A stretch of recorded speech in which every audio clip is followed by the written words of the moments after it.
इंसान जाता कहाँ है महाराज जी मरने के बाद? अगर पाप कर्म हुआ तो नरक जाता है, पुण्य कर्म हुआ तो स्वर्ग जाता है। अपने पाप और पुण्यों का भोग भोग कर फिर मृत्यु लोक आता है।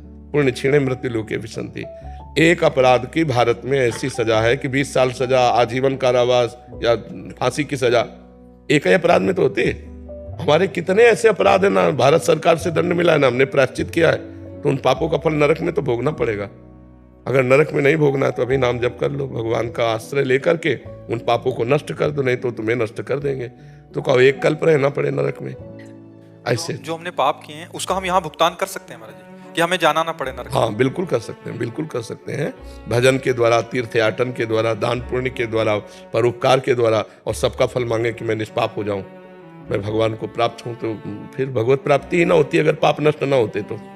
निष्पाप पुरुष ही भगवत प्राप्त होता है। तो निष्पाप तभी हो जाता है जब नाम कीर्तन, भगवान की लीला कथा श्रवण, भगवान की लीला कथा गायन, नाम जप, दूसरों को सुख पहुंचाना, इसी से हमारे पाप नष्ट होते हैं। महाराज जी समझदारी तो इसी में कि यही आप बुद्धिमानी तो तभी। अभी देखो पीछे वाले बैच में एक बच्चा नहीं कह रहा था मुझे भय रहता है कि मुझे मरना है, मेरे से कोई पाप न बन जाए, कोई गलती। हमका कितना बढ़िया पवित्र हृदय है, नई अवस्था है, पर वो कह रहा मैं भयभीत रहता हूँ मेरे से कोई पाप न बन जाए। उनका तुम बहुत अच्छे महात्मा बन जाओगे अंदर से।